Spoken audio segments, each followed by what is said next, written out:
still do 7 NUFC Matters shows for free a week. But if you want to support the channel, there are a few ways of doing it.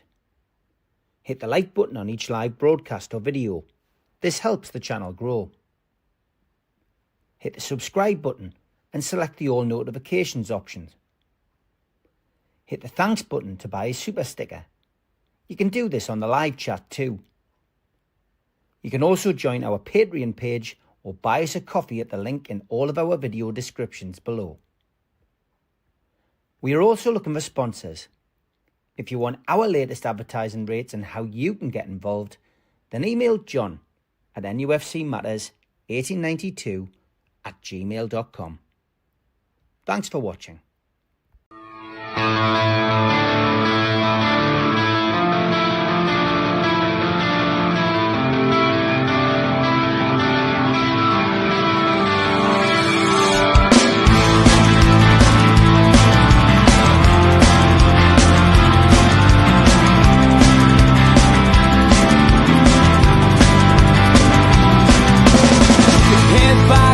Critics attack.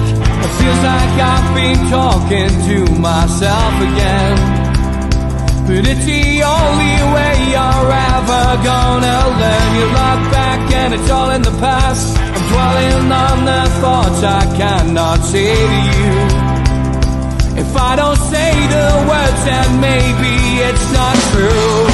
And it feels alright when they come and say to you, you're the only thing that makes us all believe. And it feels alright when the worlds collide.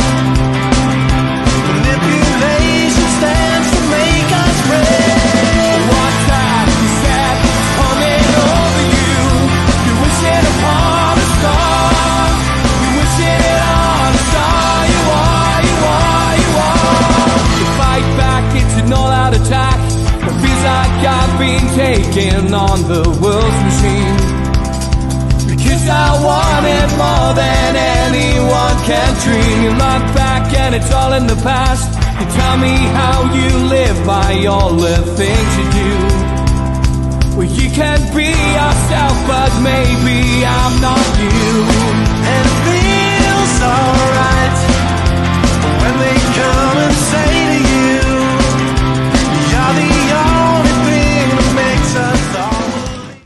good evening, welcome to NUFC Matters. It is another episode, a live episode of Ask George. Good evening, George. Hello, Steve, and everybody else. Good to see you. Yep, good to see you too, mate. And you know the dance by now. If you've got a question for George, get it in. John Askew always knows the dance for George, and he's always quick off the mark. Although he wasn't first today, it was Jeff Carter. Wow. So Jeff Carter had sent us an email. And I'm going to ask his first question because he sent us numerous questions because he knows sometimes when we do this, the questions at the start are a bit slow in coming in. So he said, what is the biggest secret George has had to keep in either football or away from football? Oh, well, I'll give you one of each. In football, as a very young player, playing for the Ends, the nursery team, I happened to be in a room when somebody professional spoke out of turn, and it was about George Eastham and about what was happening to George Eastham. And this person spoke, was quite nasty about George Eastham and was given details that he shouldn't have been given. Now, when he turned around and saw me standing there, he nearly wet himself. So I was backed into a corner and sworn to absolute secrecy that I wouldn't tell anybody else, because if it got out and got into the papers, it would have been a disaster for everybody concerned. So that's the football bit. And the other secret I had to give was when I was working with the Home Office in London, and was at a meeting where there was a discussion about what was going to happen about the prisons, and I wasn't supposed to be. They'd forgotten I was in the room, and they were discussing sacking the director of prisons, whose name I've forgotten now, Derek, whatever it was. They were going to sack him. So I was put in the corner by Michael Howard, the then Home Secretary, and made this way I wouldn't say anything outside the room, because if it got out, you can imagine the political nightmare there would have been for everybody, but particularly Michael Howard. And sure enough, the next day, they sacked the guy. You know, I was in the waiting room with lots of others waiting to see Michael Howard when out he came, and he went through the room, and as he went through, and he used a lot of bad language and basically said, "That's it, he sacked us." So there you are. There's two secrets, Jeff. There you are, Jeff. I hope you're happy with those answers. John Askew says, many in the fan base believe Newcastle United can have a better window now that Paul Mitchell has gone. What does George think? I have to agree with you, John. From the off, it's an appointment that bothered me. He came in with all the things he was saying and doing, which were inappropriate at the time. You know, that the transfer system that had been used wasn't fit for purpose. Well, what a thing to say with your manager sitting almost next to you. And how he then went on to discuss how his teams played. Again, you know, how can you talk like that with a team's got a manager who's loved and respected by everybody? And he went on like that. The other thing that bugged me slightly, well, not slightly, bugged us quite a bit. Here's a man comes in with a 5-year plan, and when you research his career, he's never stayed in the job more than 3 years. So how do you add 5-year plan up with 3 years in a job? I don't know. I've given them a lot of credence for the upsurge in our under 21s, under 23s at the moment, because they've been knocking spots off everybody they've met, even the top lot, and playing some brilliant football apparently. And I've given Mitchell credit for that, but a friend of mine tells me that they went back to the tried and tested Nixon, etc., et al., and Eddie Howe's brother, and they were the ones that did quite a bit of that. So I don't know who to believe on that, but on the other hand, that's great. It's foundation for the future. What we need now, this window, is people who can walk straight into our first team, at least 3 to walk straight into our first team. And I think we've got a better chance of getting it with Eddie Howe, but he's deciding who he wants and when he wants them. So yeah, I'm not. It's his nephew, isn't it? It's his nephew, not his brother. His nephew. Yeah. I'm not heartbroken about Paul Mitchell going. And you know, good luck to him if he's got a reputation and he wants to kill a reputation. But there's a message in the way he went, isn't there? By mutual consent, and for me, that says a lot. It says a lot. Yeah, of course it does. John's got a few other questions, but I'm going to dovetail between him and Jeff at this. Have you ever been struck by an object? Jeff wants to know. Yeah. Depends what kind of object you want to. But he did follow it up with a second question, which was, when was the last time you were hit by a bog roll? Which I would imagine was back in the old days.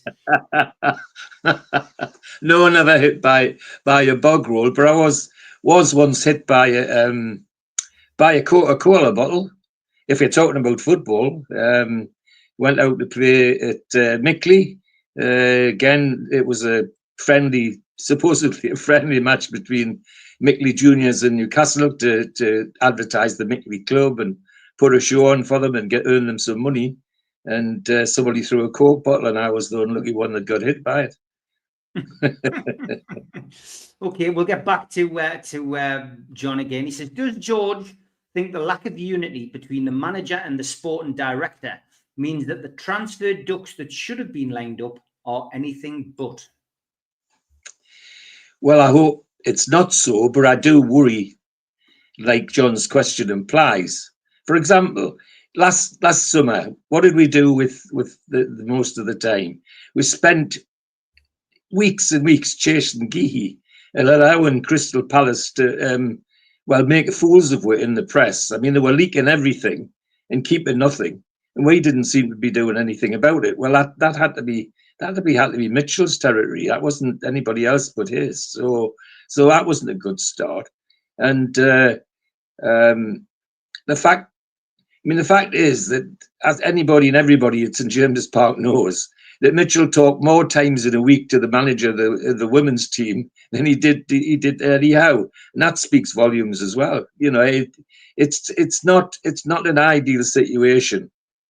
However, I temper my ire a little bit by the fact that Eddie Howe has demonstrated in the last 3 years what an intelligent and sensible bloke he is. He doesn't fire from the hip.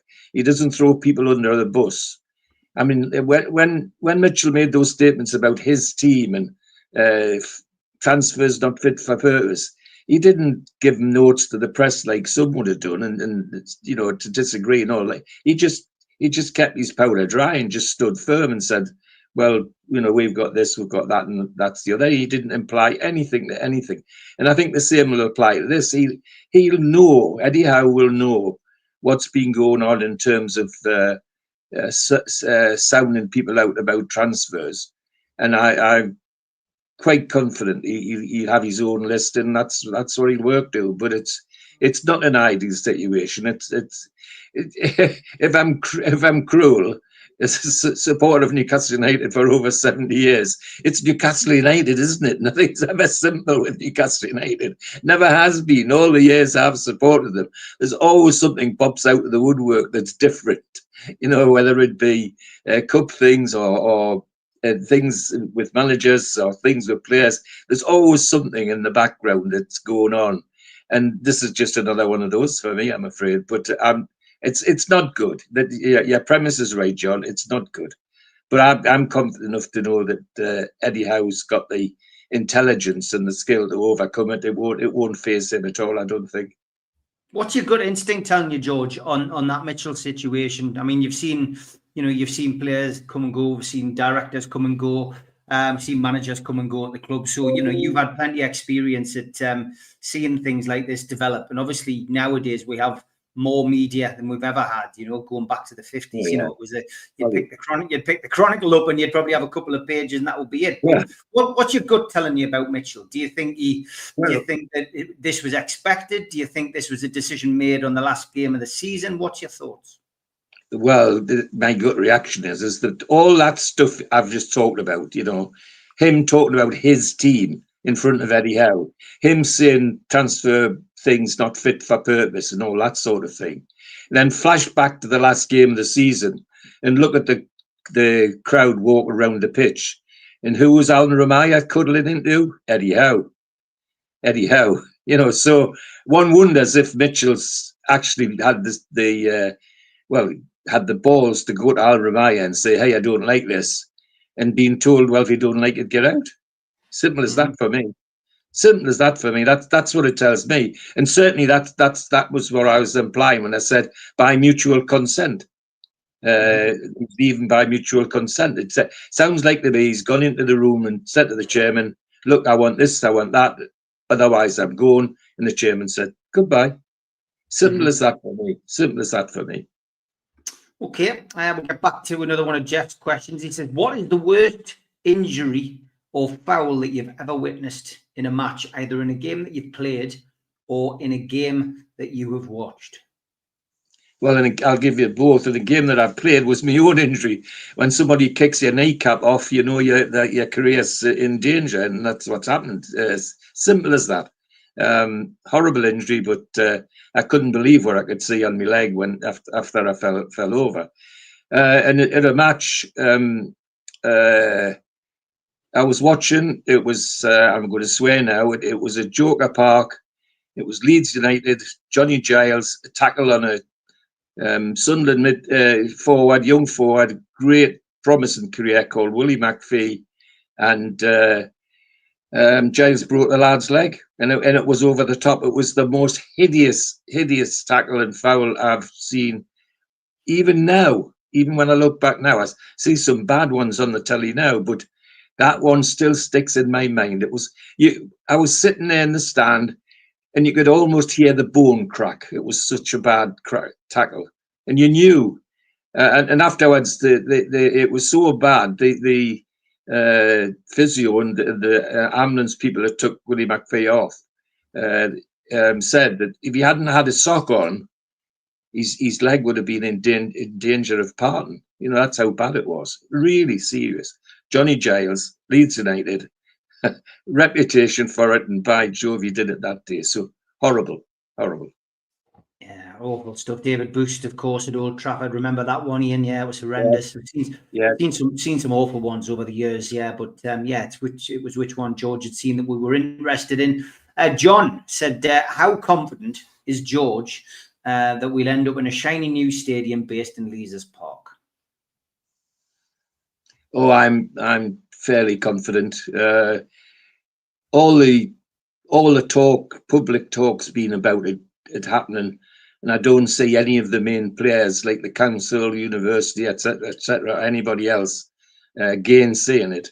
The only people that are gainsaying it are the people who've suddenly emerged again, protecting Leazes Park. Well, my advice to them has been, I've already said it on one platform, if I was leading that group, and I do happen to know one of the people who are leading the group, because she's a lovely lady, I regard her as a very good friend, my advice to her would be, write the PIF, and ask for what they would like to do to try and help you save Leazes Park, and you might get a surprise rather than just protesting and saying stop. Because I tell you, I walk through that park quite often after a match for my lift home with Johnny Allen's wife Tracy, who sometimes bring me home very kindly, and walk through that park to meet Tracy in the car park. You can't walk 10 yards without there's a rat or two running across your feet. And they're like bloody rabbits, they're not just rats. So, you know, yes, save it by all means if there's something to save. And the other thing is that I recall even now, but even from the days when Neil was a student in Castle Leazes Hall as a residence, they were always told if they come back after dark, never cut through the park. Never cut through Leazes Park, particularly the girls. Take the long way around. Do not cut through the park to get back to Castle Leazes, and that says a lot. And that's 30 years ago, you know, even then. So my advice to the gainsayers would be, have a word with PIF and see if they'll help you do something. And I still expect to see a nice shiny stadium somewhere in Leazes Park. And I find it having mentioned Castle Leazes, of course, those halls of residence have just been knocked down. that ground is now level and ready for something. It would be interesting to see where the new stadium would end up, because it's going to be about where they were. I've got to be honest, I'm a bit more concerned than you are, and not as confident. I've got this horrible feeling that we seem to be going almost, because there was whispers, of course, of a protest group starting up, etc. And you know, people who aren't happy with it. But I certainly expected to hear something by now, you know, positive from the club. Or jointly from the council and the club, that there would be, you know, that there would be something happening, or this was an update, if you like.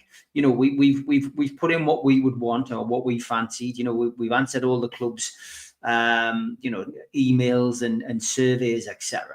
But not to hear anything as we go into the summer is for me is strange. And I've been on the planning side. I've been on the other side of this. I've been not to this extent building a football stadium, but let's face it, being on a committee which oversees a project, I have done that, and I know the pitfalls. I know, especially after COVID as well, that there are potential. You know, costs rise. You have, you know, the legal stuff sometimes creates you know, a problem, but none of this would be an issue for Newcastle United because of the money. So I wonder whether we are almost approaching another situation very like the one we had in the 90s, where we have these not in my backyard protest groups appearing. We've obviously still got that ongoing issue with that little patch of land where the guy built the fence behind the east stand. And I just wonder whether we're going to have another situation where the club are going to have to almost say, well, look, we're going to look at other options. That'll then obviously make the council, you know, make a decision either way. But listen, that's the way I feel about it at the moment. That's just it. It's got to it's got a strange feeling about it at the moment because we're not getting any updates. And yeah, maybe that's just me being cynical, but maybe I don't think so. I don't think you're. I think there's something in what you're saying, but my view of that is that it's stuck at the moment because it's going through the legal and planning processes at the moment, and for the club to make big announcements would jeopardise that, in my view. So they're keeping their powder dry, in my view, until they've got something concrete to say, not something iffy or butty, but something concrete, and take it from there. Well, we will watch with interest, as we always do on this show. We will take another question, this time from somebody in the chat, somebody other than John and, of course, Jeff, who has sent in his. Stephen Anderson asks a pretty serious question. He says, do you reckon Steve would win the X Factor, George? Steve, you? Yeah. Oh, cheers, George. That's all you need to say. Thank you very much. Absolutely. I'll continue with the singing. I'll tell you a secret. Well, it's not a secret for Steve. My poor wife, who was ill for a long time, used to sit in that chair and watch me doing these things and doing Migos and all of that sort of thing. And after every show, and especially if shows where Steve sang, she'd look at me and she'd say, "That Steve's bloody great, isn't he?" And she wasn't wrong. She wasn't wrong. Marjorie had good ears. Nothing wrong with Marjorie's ears. George Bainbridge, good evening. He says, what is George's favourite Western movie? Oh, Big Country.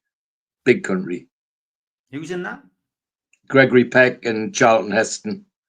Gregory Peck, the English sailor who comes from Boston, and who Heston's the wrangler on the big ranch, and they're both going after the same girl, and it's pretty horrendous, but some good fights in it, and not too gratuitous gunplay. It's man play, if you like. Yeah. Okay. So that's the favorite. Blue Rhythm Boy, good evening. George, are you worried that Eddie Howe burns himself out? We've now got another summer drama, and this time he's recovering from pneumonia. I've got to confess that I was surprised when I heard he was ill and what he was ill with, because somebody who's training and fit every day, that's the last thing you would expect them to say.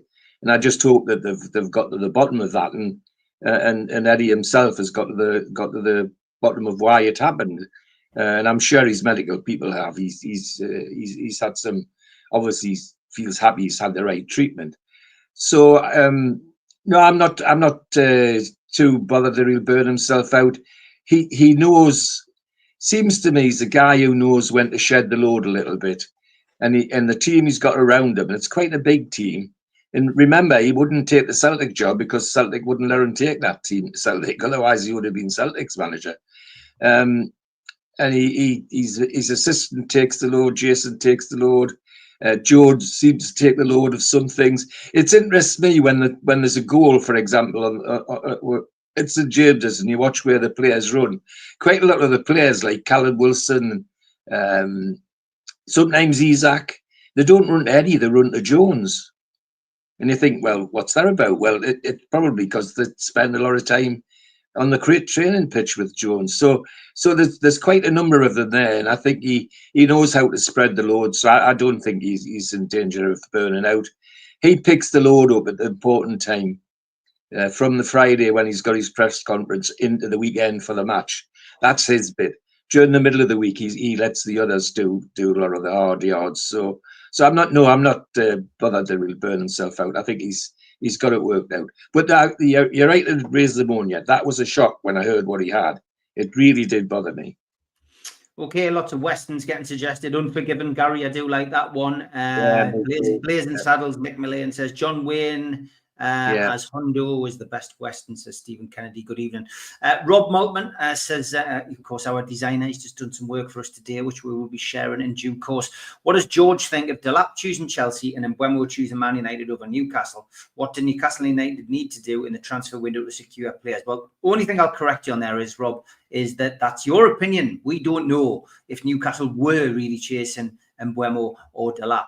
Lots of rumours flying around, and again, we always reiterate it through the summer. We don't speculate on this channel. We don't say that was a fact because ultimately nobody really knows unless Newcastle make an announcement or the player makes an announcement. It gets played out in public like the Mark Gahey thing did last summer. Then ultimately we don't know. But the media are suggesting that Delap and Mbeumo were our targets, and Delap, of course, going to Chelsea by the looks of it, and Mbeumo chasing £250,000 a week, and Manchester United are very keen to pay that for the Brentford winger come striker. So what do Newcastle need to do you think, George? I mean, we are facing an uphill struggle because we don't have the commercial revenue to be able to pay wages as daft as that, if that's exactly what he's looking for. Well, if it is, I'm not sure I'd want him at that value to come into the dressing room and upset the dressing room, to be perfectly honest. Because if he got that, where would that put Isak and Guveresh and Tonali and they'll be knocking on Howe's door saying, hey, I see getting that way or not, and it's just a spiral, a downward spiral for me. So if that's what he was after, then good luck to him, and good luck to him going to Manchester United, and good luck to Manchester United where they're going to find the money from. They can't pay Rashford. That's why Rashford was hived off to bloody Aston Villa, because they couldn't afford to pay his 235,000 a week. So if they've got another one at 250,000 a week, where are they going to get the money from? I mean, then according to the new owner, if they hadn't got rid of all that money, they would have been broke by November. Well, things haven't changed that much. And if you look at that, the annual financial review, it was horrendous, absolutely horrendous. So I'm, if that's true, if I seen that bit about his agency and he wants to quadruple his salary, was his income, is what it was said. If that's true, then I don't really think Mbeumo is that much value to us. We could spend our money a lot better on somebody maybe slightly younger who Eddie Howe will develop into as good a player as Mbeumo. So I'm not worried about that. Delap, well, that one disappoints me, because the one thing surely he's worked out for himself is that the way Chelsea work, having virtually two teams, between cups and Europe and the league, he's going to spend half the season warming his bum on the bench. And is that what a player with real ambition wants to do? I don't think so. I mean, look at us at the moment. We've got probably the best striker in the Premiership, second to none, in my opinion. And yet he's still prepared to play almost on one leg because he wants to be in the team. He wants to be on the bloody pitch. He doesn't want to be warming his backside on the bench. So for Delap to do that, I'm saying to myself, well, goodbye, Mr. Delap. Another one. Yeah. I'm not going to miss. I genuinely do not think, that Newcastle will be chasing a lot of these names. I mean, I can reel off Barry's spreadsheets if you want and say that, out of those 200 plus players in each of those spreadsheets that was linked with Newcastle United, we haven't signed any of them, George, on most of those occasions. So it is literally just the media putting two and two together and getting five, And I've got a feeling that Eddie Howe involved, the names that eventually come in, people will say, who? Exactly. like they did with Isak, like they did with Bruno, Tonali. Tonali, yeah. Who's that? A couple of Tonalis would be great. That would be fantastic. Of course it would. Yeah. We'll get this in before the break. Do we expect the club to make any signings before the PSR deadline, or will it be a longer process over the summer? I mean, I'll extend that to this transfer window, which is only 10 days long. Do you think we'll sign anybody in this one, or do you think we'll be doing our business when the window opens again proper? I think we'll do it when the window opens proper. They'll be doing their homework now while this is all going on, while everybody else is scrambling for what they want so they can go to the Club World Cup. I mean, look at what Real Madrid's had to do to get the kid away from Liverpool. For the sake of 10 days, they're paying $8.5 million when they could have waited another 10 days. They could have got him for out. It's ridiculous. But that's the football money at the moment. The other thing that bothers me slightly is looking at some of the prices people are wanting to sell players for in Germany. You know, that young centre forward, 123 million. They're a patch on. So you know, there's a lot of thinking to do, and I'm sure Eddie Howe will do it.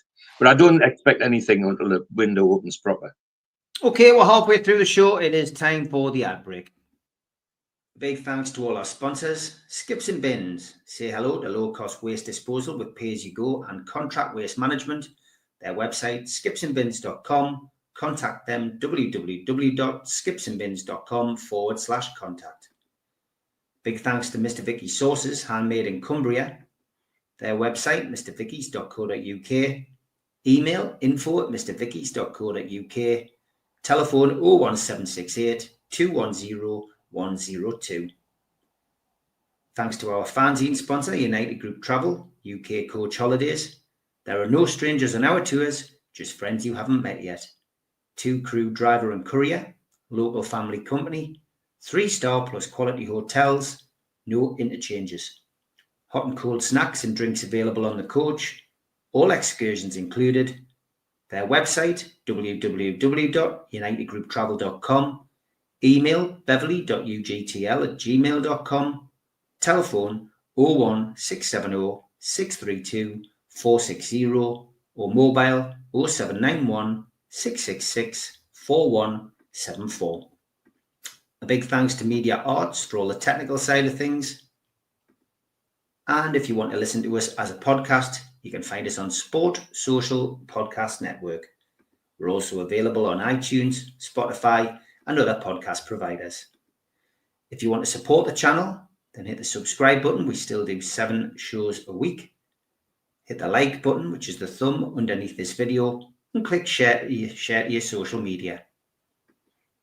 You could also take out a monthly membership or an annual membership at nufcmatterspodcast.co.uk. For the lifetime membership, you can pay £25 and get a pen, a beer mat, a fridge magnet, a badge and a keyring and your membership card and entry into the monthly draw. Some events coming up: 27th of June 2025, the end of season party. Beresford, Howe and Watson will be at the Tyneside Irish Centre with Joe Allen in aid of North Tyneside Age UK. You can get your tickets for that one from nufcmatters.co.uk or from Voucher. No Covers takes place at the Clooney. That's on the 29th of June, midday till 3:45, and tickets are £10 from theclooney.com or newcastlelegends.com. Northern Horizon, a Blake 7 convention, takes place on the 9th of August, 10 till 4 at the Tyneside Irish Centre. Come and be some of the cast and crew in aid of Age UK North Tyneside Dementia. Tickets from nufcmatters.co.uk. An evening with Peter Beardsley and Chris Waddle takes place on Friday, the 23rd of January, 2026 at the Tyne Theatre and Opera House. You can get tickets from the box office 0844 249 1000 or from tynetheatreandoperahouse.uk. And Bad Manners are back in the Northeast at the O2 City Hall, Friday, the 30th of January, 2026. Tickets from ticketmaster.co.uk. And we have copies of The Entertainer's Book, signed by Les Ferdinand, available from nufcmatters.co.uk. And don't forget, Father's Day is coming up, so if you know somebody who wants an Entertainer's Book, get one. And only a handful of tickets left for the end of season due now, which of course is in aid of Age UK's Dementia charity, which will be a great night. So if you are planning on coming, don't leave it too much longer because tickets are almost all gone. And that is the same for the Blake 7 event as well. Tickets nearly all gone for that. Again, that is in aid of Age UK, and well worth coming along to those events. If you've not been to an end of season do before, you will really enjoy it. Just a word about tomorrow's show. It will be 10 o'clock in the morning. It will be live, and it will be with Gibbo. Ask Gibbo. Thursday, there's a pre-recorded show. Friday, I will be back live with the Amigos again. So you're getting 2 in 5 days from the Amigos, and that will be at 6 o'clock on Friday night. So keep an eye out for the shows going up, and set a reminder. Mark Byers, good evening. He said his favourite Western is Brokeback Mountain. No surprise there. And with the social media meltdown that's followed, and Buemo saying he wants to go to Manchester United, Does George think we are turning into a fan base of bedwetters? Who says we even wanted him other than clickbait? Well, that's true. If as most of us have been saying that we need somebody on the right, stronger on the right than we've got at present, he was an obvious choice. And he was an obvious choice for two reasons, because he can play right across the front line. He can play in all 5 positions, particularly through the middle. So he's an ideal fit for us. So it was common sense that would think about him. But there's other centre forwards in my mind who I think could support Isaac in the same way. So, but yeah, it's ever been thus. I hate to say it. It's worse now because of social media. But I can remember, in the days of the cup wins, when Seymour was looking for players to fit into the cup teams, there was always rumours about who he was going after and who he wasn't going after. And very few of them come to fruition. The most idiotic one I can remember was the year we missed the cup, which was 56. And we played the derby at St James's. And we turned up and the 2 teams come out and the whole ground was whispering. You could see people saying, "Who's that? Who's that?" And they were saying, "Who's that?" because Sunderland had a new centre forward and his name was Bill Holden. He was the England centre forward and he'd signed the night before in a hotel down at Scotch Corner where all business used to happen in those days. And so nobody even knew he was there. So, and then there was the other one, George Hurd, who Seymour went to Scotland and came back saying that he'd signed him, only for the next day for Sunderland to come with actual forms that signed the next day. He'd stab in the back, so he was a popular player, you can imagine. So yeah, these things, these rumours and hints. But the thing about Mbembo is that if all the rumours about the Manchester United thing are right, as I said before, if he's looking for that kind of silly money, well, good luck to you, bunny lad. Goodbye. I'm not sure I want us to be in that kind of market. And we wait and see. Because it'll be a while before even now we've got the money to do it, but we're just not allowed to at the moment. But I'm not sure that Piff would fall into the trap anyway, even if the reins were taken off. But it's a moot question about what do you want a player that's like that? I'm not sure I do. Philip Shuttleworth, good evening. What would you like to see us win next season, George, as we are now winners? Oh, well, here's my favourite saying. I'm a greedy little duck. I want us to see us win the Premiership. At good second best would be the FA Cup, but I'd like us to see us win the league. That's the big prize, isn't it? Now it's the one that matters. Put it that way. And if we could, I mean, it isn't too far away. Look at this year. The only team that won more games than us was Liverpool. And you look at the games we lost, particularly at home, against West Ham, Bournemouth, Brighton, Fulham, games we should have won. If we'd won them, would have been knocking on the door, even this year. Yeah. I mean, we played Arsenal 4 times and walloped them 3. And we're only, and the last time we were unlucky, really. So, so I still would, as I say, greedy little duck wants to win the Premiership, and second best would be the FA Cup. Yeah, Champions League, George, says Alan Little. Yeah, anything will do as long as we win something, keep it going. Alan also says, does George remember a Jimmy MacDonald? He was Neil's dad and he had the nickname of Shaq. He was that good at football. My dad went to school with Jimmy. Well, I played with Jimmy MacDonald. He's a little bit older than I was. And when I didn't get a game at Newcastle, when it was a fallow Saturday, they used to let you go as a permit player. They used to say, if you told them where you were going to play, they let you play, and it wasn't held against you. So you turned up on the team sheet as A another. It's an old-fashioned thing, A another. Well, A another used to usually be a permit player from another club. So I used to occasionally go as a permit player to a team called Wallsend Corinthians, who used to win everything. And they used to win everything in the amateur game because of Jimmy MacDonald. He was an absolute ball juggler, is the only way to describe him, and a shot like thunder. His only problem was he was slight build and got knocked about quite a bit. But yes, I liked and as I say, played a couple of games with Jimmy, and he was brilliant, absolutely brilliant, and a nice guy as well. Stephen says, if George could host a dinner party, why do you have to go for so many? 8 guests. Which 4 men and 4 women would he invite? Anyone past or present? I tell you what, George, keep that last question. Have a think about it.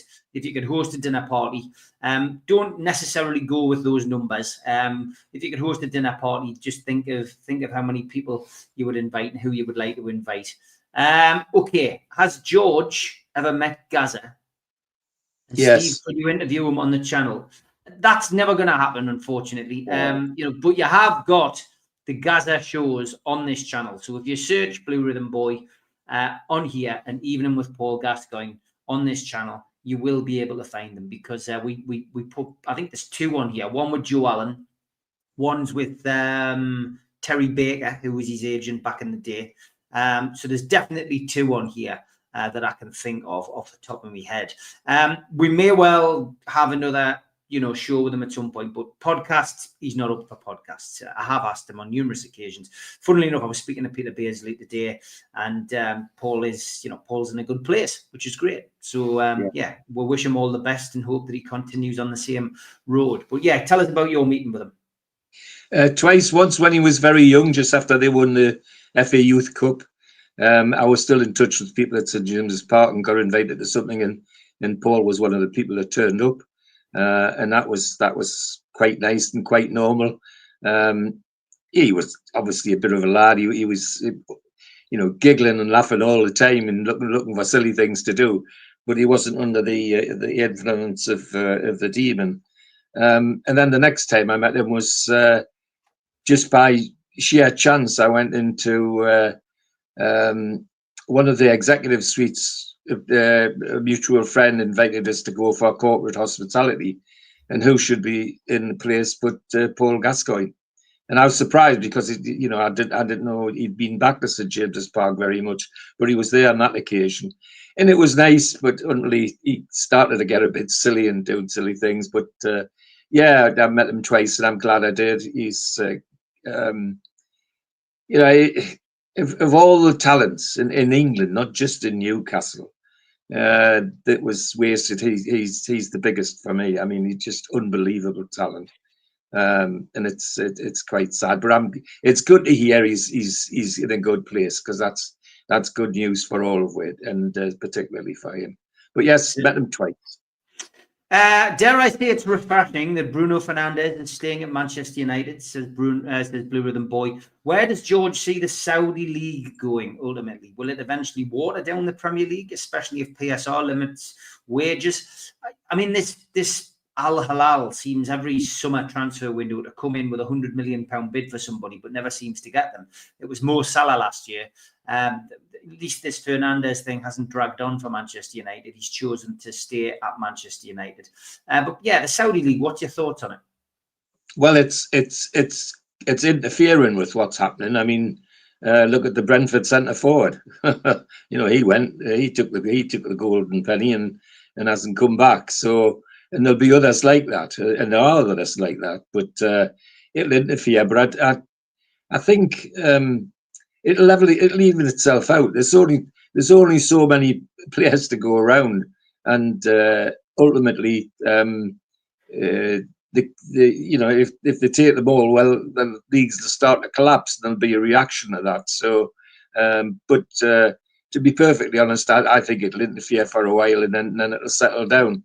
And one wonders if the big bids like Salah and like this Bruno one, haven't been them, looking for clickbait and publicity and so on, in the way other people do. But because they don't get them all, but they do pick up one or two significant ones, but I don't see seriously interfering with the Premiership that much.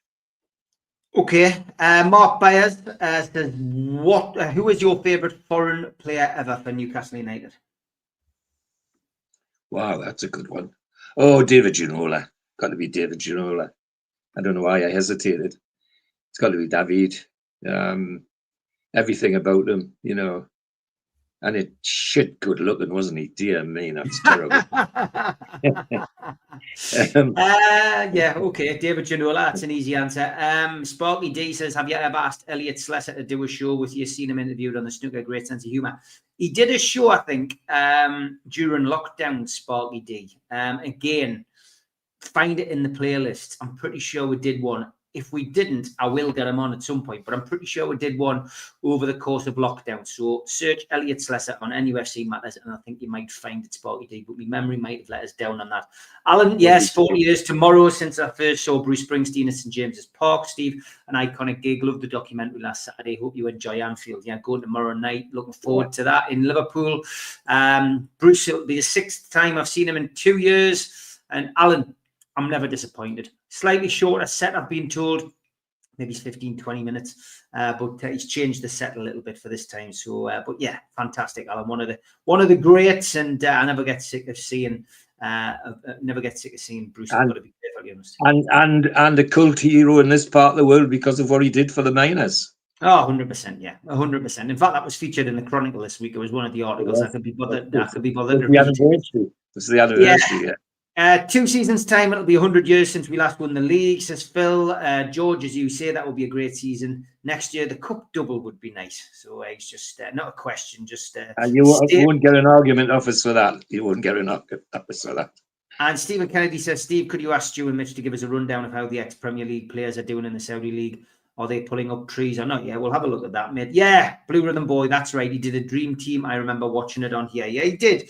He did, yeah. He's a great lad, Elliot, and that's why we like to feature him on here, just to keep him in the public spotlight for the right reasons, for all these wonderful jokes.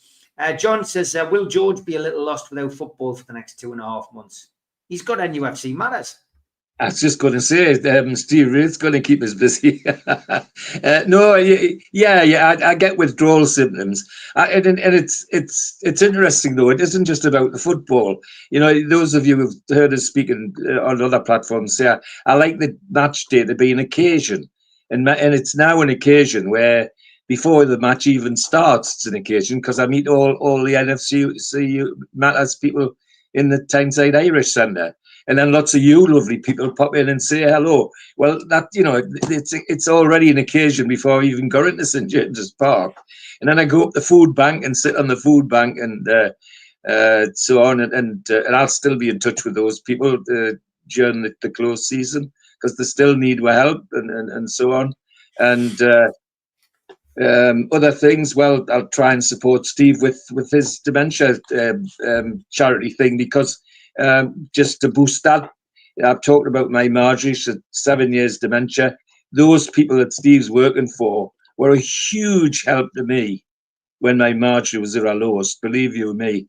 A couple of times, I'll not say they saved me life, but they saved me sanity. Yeah. Being to be able to come and sit with her or take her to a day centre and let me go out for 5 minutes on my own instead of just sitting 24 hours a day. Not that sitting 24 hours a day was nothing. It was a chore, but it was my Marjorie, so I did it as a real duty.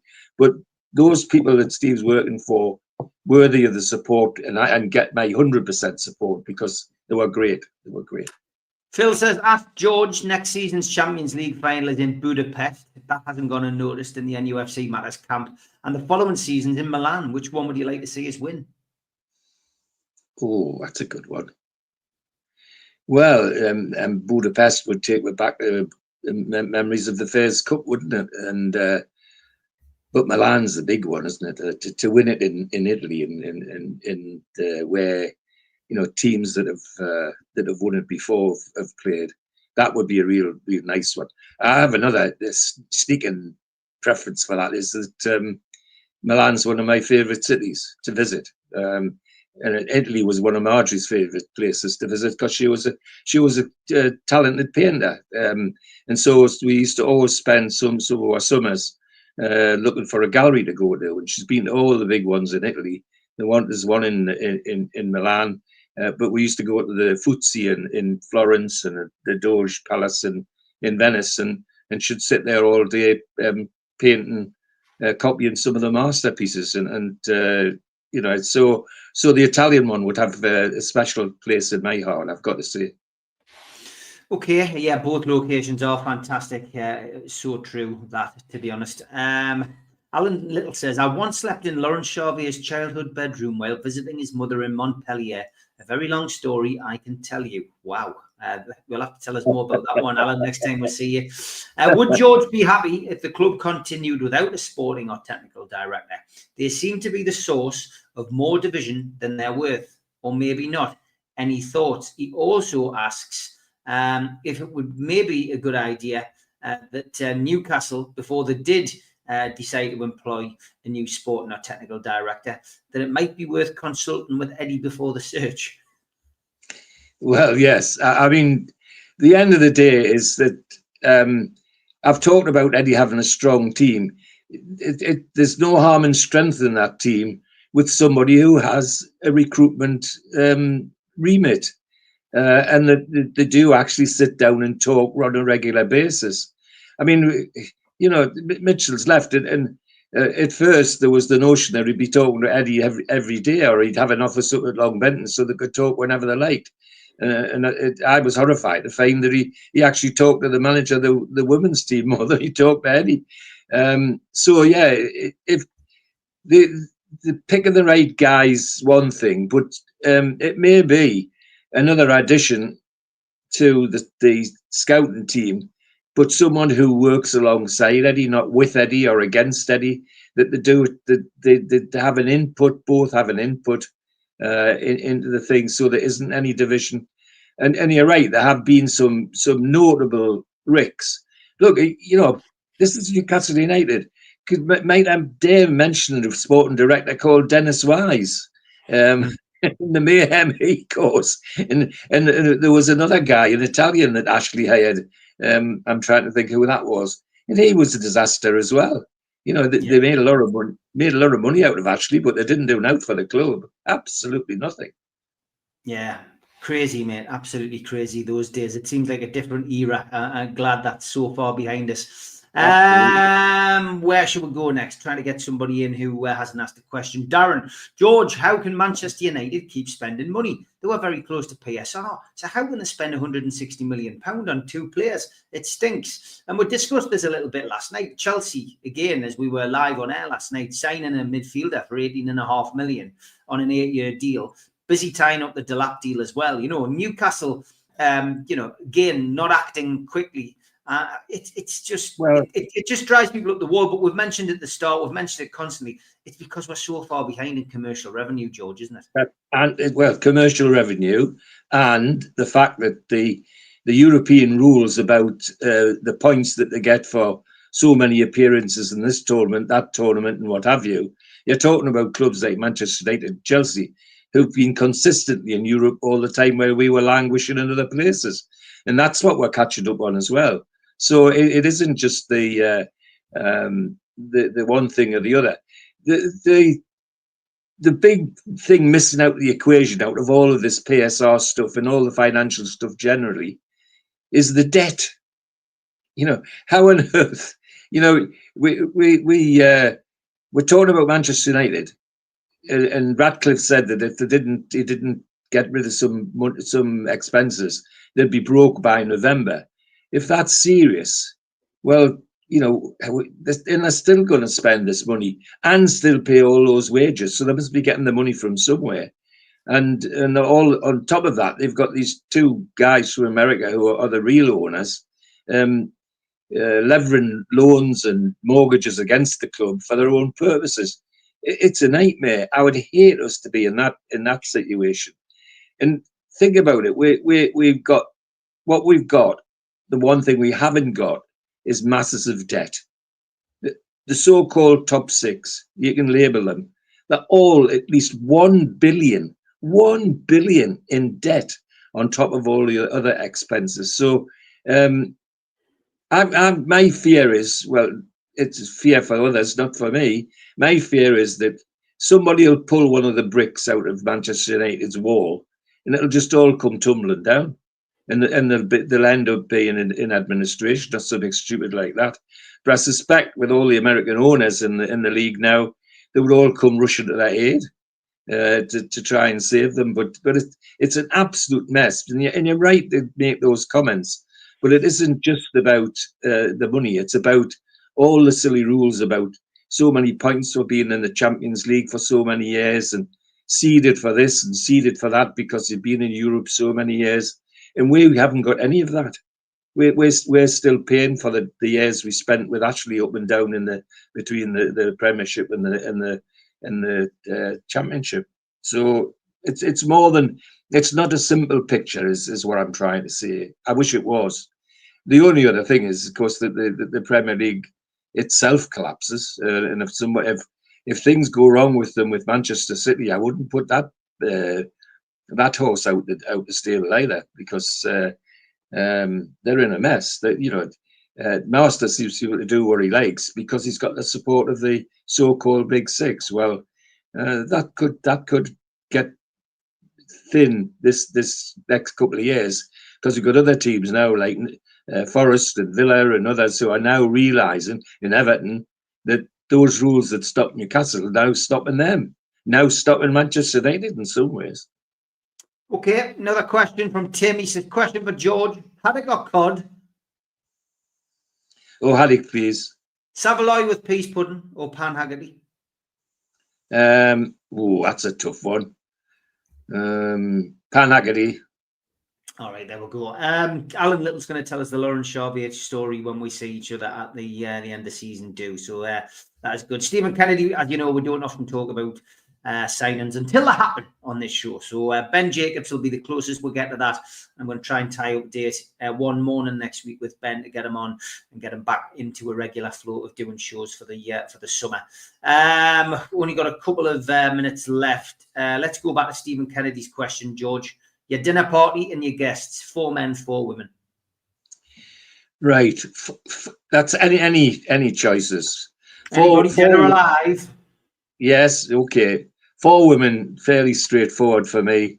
Princess Anne, Marilyn Monroe, another film star, Catherine Hepburn, and Raquel Welch. And the 4 guys would be Laurence Olivier, Harold Wilson,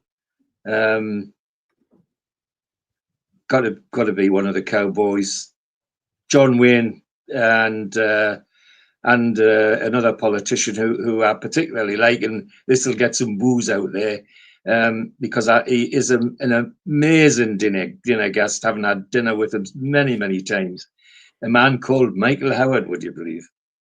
Yeah, well, there we go. John says the bandstand at Leeds Park is lovely, George. Do you think we should acquire it, move it for 200 million and use the proceeds to improve the squad? Well,